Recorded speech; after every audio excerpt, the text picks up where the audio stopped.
The president taking his first shot at Republicans' pledge to America to cut taxes and spending. Take a listen.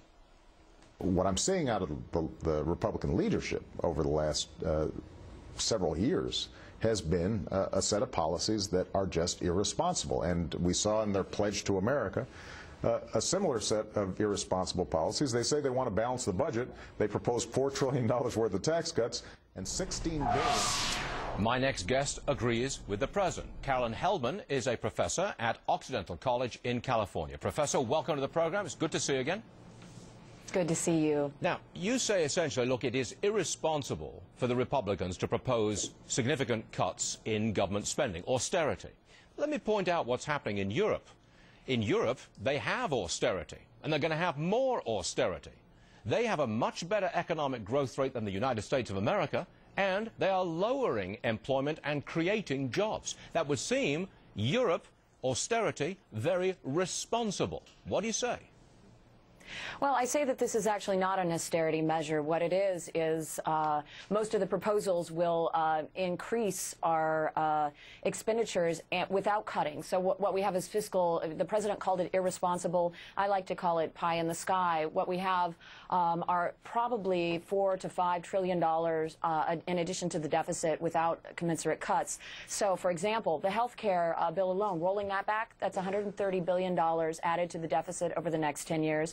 The tax cut for the wealthy, wait a second, these are not folks that need a tax cut at this point in time. Wait a second.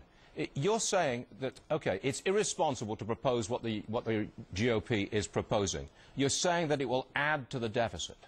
Okay, if you go with the president's policies, which is spend more, stimulate more, I would put it to you that that is highly irresponsible because you're already running up $1 trillion worth of extra debt each and every year. That, surely, Professor, that is irresponsible and has been irresponsible for the past 18 months. Well, no, actually, the deficit or the stimulus spending since President Obama has been into office only accounts for 10% of the debt.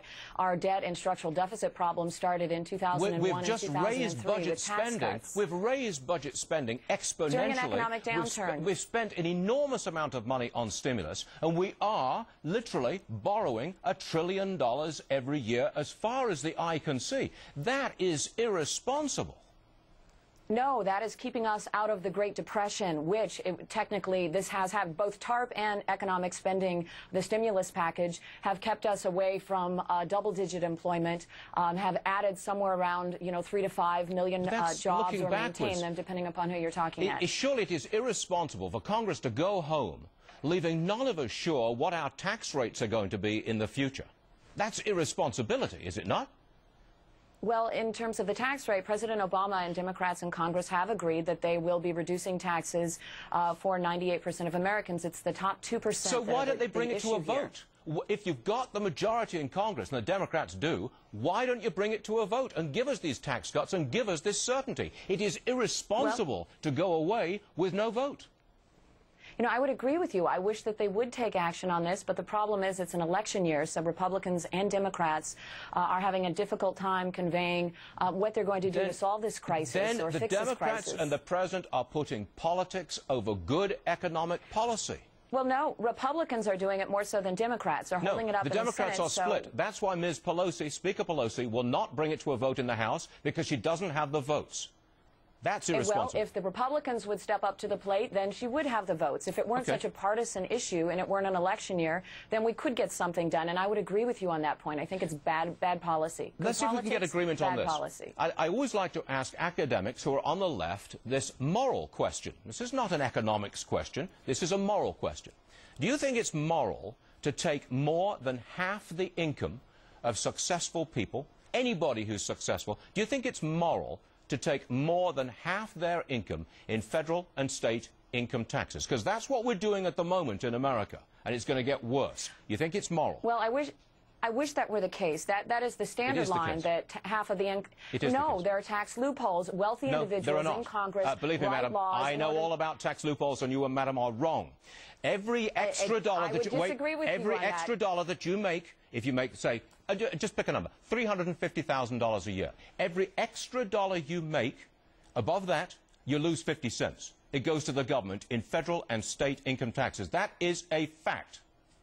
I wish that that happened. I wish that there weren't tax loopholes that enabled wealthy individuals to get around that. My family uses these loopholes. It does happen. I know for a fact that wealthy individuals are not paying 50%, but I wish that they were, because morally, you asked a moral question. Yeah. I do believe that people who can afford to pay more should be paying more in taxes in order to help those who are impoverished and cannot afford that. More than half? I do believe. So somebody who goes out there and works hard, gets up at 4 o'clock in the morning, works all the way through the day, takes personal responsibility, works hard, lives the American dream, you think it's perfectly moral for a government to come along and take half of it and say, I will spend it better than you. You don't deserve it. That is American morality in the year 2010? Not spend it better than you. It very clearly, it's a redistribution of wealth. I don't deserve to hold on to just half of it? I don't deserve to hold on to half? If we had a system of merit, but the problem is we don't. The hardest working people I know are poor individuals who are working 2 or 3 jobs just to make ends meet. They're the janitors. They're the service workers. So this notion that somehow somebody who is working equally hard... Would you call yourself a socialist? A socialist, no. I'm definitely someone who believes in having a safety net so that we don't have private... But not a socialist. Not a social. No, I live in the United States. That's supposedly a bad word here. But I do believe that redistribution of... Well, let's be technical. I mean, if you really want redistribution of the wealth, that is socialism. Socialist is state-run.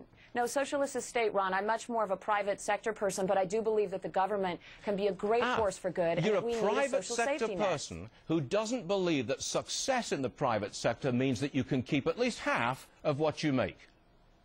No, I think that people in the private sector and people who make a lot of money, like Warren Buffett and other very generous individuals, we should learn from them.